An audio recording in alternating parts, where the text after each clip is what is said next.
அந்த கிராம மக்கள் வெங்கடாஜலபதிய பேராசக்காரர்னு தெரியாம அவரை ஊர் தலைவரா ஏத்துக்கிட்டாங்க. ஒரு நாள் கிரின்ற ஒருத்தன் ஊர் தலைவர்கிட்ட போய், ஐயா, தலைவர் ஐயா, போன மாசம் என்னோட நிலத்துக்கு பட்டா வாங்கி கொடுக்க சொல்லி பணம் கொடுத்தேன். ஆனா என் நிலத்துக்கு இன்னும் பட்டாவே வரல.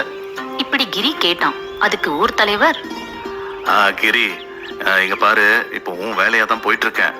சீக்கிரமே உன் நிலத்துக்கு பட்டா கிடைச்சிடும்டா. நீ கொடுத்த பணம் அவங்களுக்கு இவங்களுக்குன்னு கொடுத்தது போறாம என் பணத்தை நான் செலவழிச்சிட்டு இருக்கேன்னா பாரு. ஆனா இன்னும் பணம் எதிர்பார்க்கறாங்க. இன்னொரு 2 நாள்ல இன்னொரு 10,000 ரூபாய் ரெடி பண்ணு. இந்த முறை பட்டா கண்டிப்பா வந்துடும். ஐயா, இன்னும் பணம்னா நான் எங்கயா போறது? ஏற்கனவே நிறைய பணம் கொடுத்துட்ட ஐயா. என்னடா கிரி பண்ண சொல்ற? நான் என்ன எனக்கா கேக்குறேன்? இந்த முறை பட்டா கண்டிப்பா வந்துடும். இப்படி சொல்லி அங்கிருந்து கிளம்பி போனாரு ஊர் தலைவர். இப்படி ஊர் தலைவர் எல்லா மக்கள் கிட்டையும் அவங்களுக்கு வேண்டிய வேலையை செய்யறதுக்கு காசை வாங்கிட்டு இருந்தாரு. அது மட்டும் இல்லாம அரசாங்கத்துக்கிட்ட இருந்து வந்த நிதிய கூட அந்த ஊர் மக்களுக்காக செலவழிக்காம வெங்கடாச்சலம் அந்த பணத்தை எல்லாம் தான் வீட்டுக்கு எடுத்துட்டு போய் பதுக்கி வச்சுக்கிட்டாரு. இதனால அந்த ஊர் மக்களுக்கு ரோடு வசதியும் தண்ணி வசதியும் இல்லாம இருந்தது. இதனால அந்த ஊர் மக்கள் எல்லாம் குடிக்கிற தண்ணிக்காக ரொம்ப தூரம் நடந்து போய் எடுத்துட்டு வர வேண்டி இருந்தது. ஐயா, ஊர் மக்கள்லாம் தண்ணிக்காக ரொம்ப தூரம் நடந்து போக வேண்டியது இருக்கு. நீங்க தான் ஏதாவது பண்ணி நம்ம ஊர்ல குடி தண்ணீருக்கு ஒரு டேங்க் கட்டணும். ஒவ்வொரு வீட்டுக்கும் குழா மூலமா தண்ணி வர மாதிரி செய்யுங்க ஐயா. இப்படி ஊர் மக்கள் எல்லாம் கோரிக்கை வச்சாங்க.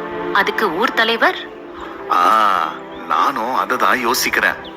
குடி தண்ணீருக்காக நம்ம ஊர் மக்கள் எல்லாம் படுற கஷ்டத்தை பார்த்து எனக்கு ரொம்ப வருத்தமா இருக்கு. அதுக்குதான் மேலதிகாரிக கிட்ட பேசியிருக்கேன். ஆனா அவங்களோட நிதியிலேருந்து பணம் கொடுக்கறதுக்கு இன்னும் கொஞ்சம் நேரம் தேவைப்படுதுன்னு சொன்னாங்க. இப்படி அந்த ஊர் தலைவர் வெங்கடாச்சலம் சொன்னாரு. ஆனா அந்த ஊர் மக்களுக்கு தெரியாத விஷயம் என்னன்னா, அந்த பணத்தை எல்லாம் ஊர் தலைவர் அப்பவே அபகரிச்சுட்டாருன்னு. நம்ம எல்லாம் சேர்ந்து ஒரு வேலை பண்ணுவோம்.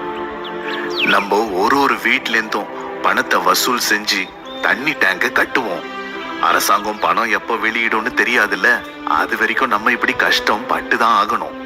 இப்படி சொன்னதும் அதுக்கு ஒத்துக்கிட்டு ஊர் மக்கள் எல்லாம் கொஞ்சம் கொஞ்சம் பணத்தை போட்டு ஊர் தலைவர் கிட்ட கொடுத்தாங்க. ஊர் தலைவர் அந்த பணத்தை வச்சுக்கிட்டு பக்கத்து ஊர்ல ஒரு பெரிய வீடையே கட்டிட்டாரு. கொஞ்ச நாள்ல ஊர் தலைவர் டேங்க் கட்டுற மாதிரி வேலையை ஆரம்பிச்சு பாதியிலே நிறுத்திட்டாரு. ரொம்ப நாள் ஆகியும் அந்த டேங்க் வேலைய ஆரம்பிக்காம இருக்க ஊர் மக்கள் எல்லாம் ஊர் தலைவரை கேட்டாங்க. நீங்க கொடுத்த பணம் பொருட்கள் வாங்குறதுக்கே சரியா போச்சு. இனி வேலை ஆட்கள் வரணும்னா இன்னும் பணம் வேணும். இப்படி ஊர் தலைவர் சொன்னதும் ஊர் மக்களுக்கு புரிய ஆரம்பிச்சது. ஊர் தலைவர் தங்களை ஏமாத்துறாருன்னு தெரிய வந்தது. இந்த தலைவர் வெங்கடாச்சலம் எவ்வளவு மோசமானவன்டா. நம்ம கிட்ட பணத்தை வாங்கிக்கிட்டு நல்ல மாதிரி பேசி அதெல்லாம் சொந்த செலவு பண்ணிட்டு இப்ப பாரு, பொருட்கள் வாங்குறதுக்கே பணம் எல்லாம் போயிடுச்சுன்றாரு. ஆமாண்டா, இன்னொரு விஷயம் நமக்கு தெரியாது. நம்ம கிட்ட பணத்தை வாங்கிட்டு இந்த பெரிய மனுஷன் பக்கத்து ஊர்ல சொந்தமா ஒரு வீடையே வாங்கிட்டான். இப்படி ஊர் தலைவர் செய்யற ஏமாத்து வேலைய பத்தி பேசிட்டு இருந்தாங்க அந்த ஊர் மக்கள். அதே ஊர்ல ரங்கையா ஸ்வரூபான்ற தம்பதியருக்கு கிருஷ்ணான்னு ஒரு மகன் இருந்தான். அவன் பட்டணத்துல படிச்சுட்டு இருந்தான். ஒரு நாள் விடுமுறையில ஊருக்கு வந்தான். அங்க இருக்கிற தண்ணி பஞ்சத்தையும் அந்த ஊர் தலைவர் செய்யற அக்கிரமங்களையும் எல்லாத்தையும் கேட்டு தெரிஞ்சுக்கிட்டான். அப்பா, நீங்க எல்லாம் பணத்தை வசூல் பண்ணி யார்கிட்டயோ கொடுக்கறதுக்கு பதிலா நீங்களே ஒரு கிணத்தை தோண்டினா என்ன? இப்படி கேட்டான்.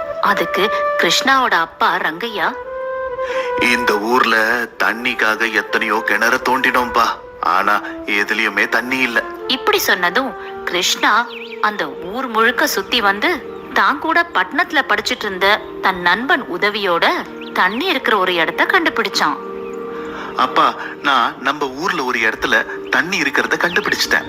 நீங்க எல்லாரும் என்ன ஒரு முறை நம்பி அங்க கிணத்து தோண்டினீங்கன்னா கண்டிப்பா தண்ணி கிடைக்கும்.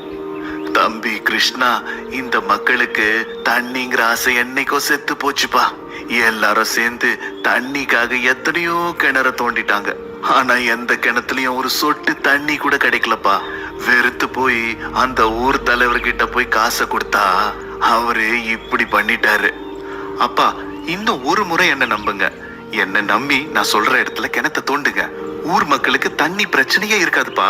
இப்படி கிருஷ்ணா சொன்னான். ஆனா ரங்கையா அதுக்கு ஒத்துக்கவே இல்ல. கிருஷ்ணா பிடிவாதமா இருந்தான். இதனால ஊர் மக்கள் எல்லாரையும் ரங்கையா வரவழைச்சு, என் மகன் கிருஷ்ணா நம்ம ஊர்ல தண்ணி இருக்கிற இடத்த கண்டுபிடிச்சிருக்கான். நாம எல்லாம் சேர்ந்து அங்க கிணத்த தோண்டினா நம்ம தண்ணி கஷ்டம்லாம் சரியா போகும். இப்படி ரங்கையா சொன்னதும் அந்த ஊர் மக்கள் தங்களுக்குள்ளேயே பேசிக்கிட்டு, ரங்கையா, உனக்கு தெரியாதது ஒண்ணும் இல்ல. நம்ம எவ்வளவு கஷ்டப்பட்டு எத்தனை கிணறு தோண்டினோம். அது எனக்கும் தெரியும்பா. என் மகன் இந்த முறை கண்டிப்பா கிடைக்கும்னு சொல்றான். ஒரு தடவை தான் முயற்சி பண்ணி பாப்போமே. இதனால நமக்கு என்ன நஷ்டம்? கொஞ்சம் வேர்வையும் உடல் உழைப்பும் தான். ஆனா அதுல தண்ணி இருந்தா நமக்கும் நம்ம பிள்ளைகளுக்கும் எந்த ஒரு தண்ணி பிரச்சனையும் இல்லாம இருக்கும். இப்படி ரங்கையா சொன்னதும் ஊர் மக்கள் கிணத்த தோன்றதுக்கு ஒத்துக்கிட்டாங்க. மறுநாள் ஊர் மக்கள் எல்லாம் ஒண்ணு கூடி அந்த கிணத்த தோண்ட ஆரம்பிச்சாங்க. இந்த விஷயம் கேள்விப்பட்டு அந்த இடத்துக்கு ஊர் தலைவர் வந்தாரு. டேய், இன்னும் எத்தனை கிணத்தடா தோண்டுவீங்க? சரி, பணத்தை வசூல் பண்ணி கொடுங்க. எப்படியாவது அந்த தண்ணி டேங்க நான் கட்டி முடிக்க முயற்சி பண்றேன்.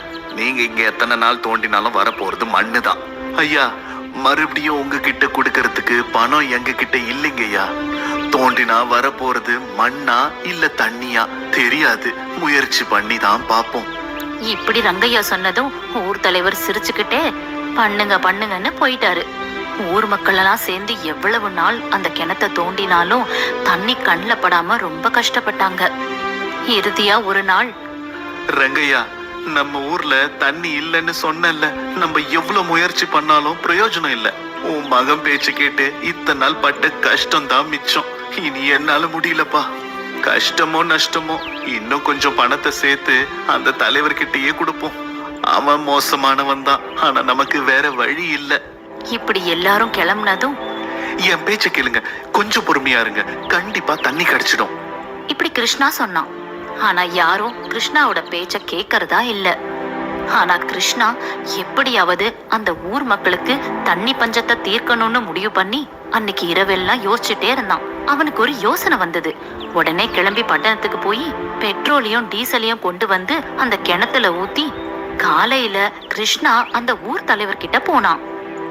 ஐயா, நம்ம ஊர்ல தண்ணிக்காக கிணறு தோன்றப்போ அதுல பெட்ரோலோ டீசலோ ஏதோ ஒரு வாடை வருதுங்க ஐயா.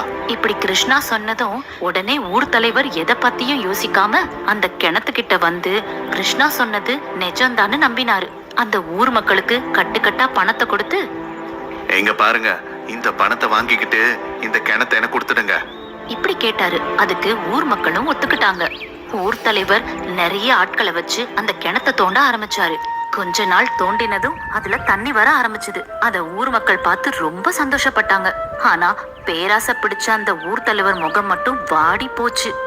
கிருஷ்ணாவோட சாமர்த்தியத்தனத்தால எல்லாரும் அவனை பாராட்டினாங்க.